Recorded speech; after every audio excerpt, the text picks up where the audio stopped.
ಮಂಗಳೂರಿನ ಬಿಕ್ಕರ್ನಕಟ್ಟೆಯಲ್ಲಿ ಸ್ಕೂಟರ್ ಒಂದು ಡಿವೈಡರ್ಗೆ ಡಿಕ್ಕಿ ಹೊಡೆದ ಪ್ರಕರಣದಲ್ಲಿ ಗಂಭೀರ ಗಾಯಗೊಂಡಿದ್ದ ಓರ್ವ ಗಾಯಾಳುವಿನ ಮೆದುಳು ನಿಷ್ಕ್ರಿಯಗೊಂಡಿದೆ.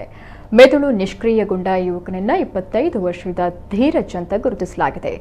ಮೇ 29ರ ಬೆಳಗಿನ ಜಾವ 2:15 ಸುಮಾರಿಗೆ ನಗರದ ಬಿಕ್ಕರ್ನಕಟ್ಟೆಯ ಜಂಕ್ಷನ್ ಬಳಿಯಿಂದ ಸ್ಕೂಟರ್ನಲ್ಲಿ ಧೀರಜ್ ಮತ್ತು ಗಣೇಶ್ ಎಂಬುವರು ಅತಿ ವೇಗವಾಗಿ ತೆರಳುತ್ತಾ ಇದ್ದಾಗ ರಸ್ತೆ ಬದಿಯ ಡಿವೈಡರ್ಗೆ ಡಿಕ್ಕಿ ಹೊಡೆದಿದ್ದಾರೆ. ಡಿಕ್ಕಿ ಹೊಡೆದ ರಭಸಕ್ಕೆ ಓರ್ವ ಡಿವೈಡರ್ ಮೇಲೆ ಬಿದ್ದಿದ್ದು ಮತ್ತೋರ್ವ ರಸ್ತೆಯಲ್ಲಿ ಬಿದ್ದಿದ್ದಾರೆ. ಅಪಘಾತದ ರಭಸಕ್ಕೆ ಇಬ್ಬರಿಗೂ ಗಂಭೀರ ಗಾಯವಾಗಿದೆ. ಇದೇ ವೇಳೆ ಅದೇ ರಸ್ತೆಯಲ್ಲಿ ತೆರಳುತ್ತಾ ಇದ್ದ ಪ್ರವೀಣ್ ಕುಮಾರ್ ಎಂಬುವರು ಗಾಯಾಳುವನ್ನು ಆಸ್ಪತ್ರೆಗೆ ದಾಖಲಿಸಿದ್ದಾರೆ. ಗಂಭೀರ ಗಾಯಗೊಂಡಿದ್ದ ಧೀರಜ್ ಎಂಬುವರು ಮೆದುಳು ನಿಷ್ಕ್ರಿಯಗೊಂಡ ಸ್ಥಿತಿಯಲ್ಲಿದ್ದಾರೆ.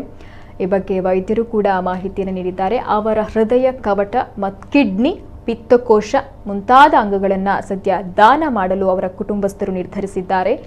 ಅಂಗಾಂಗ ದಾನಕ್ಕೆ ನಗರದ ಖಾಸಗಿ ಆಸ್ಪತ್ರೆಯಲ್ಲಿ ಸಿದ್ಧತೆ ನಡೆಸಲಾಗಿದೆ. ಇದೇ ಅಪಘಾತದಲ್ಲಿ ಗಂಭೀರವಾಗಿ ಗಾಯಗೊಂಡಿದ್ದ ಸಹಸವಾರ ಗಣೇಶ್ ಕೂಡ ಆಸ್ಪತ್ರೆಯಲ್ಲಿ ತೀವ್ರ ನಿಗಾ ಘಟಕದಲ್ಲಿ ಚಿಕಿತ್ಸೆಯನ್ನು ಪಡಿತಾ ಇದ್ದಾರೆ.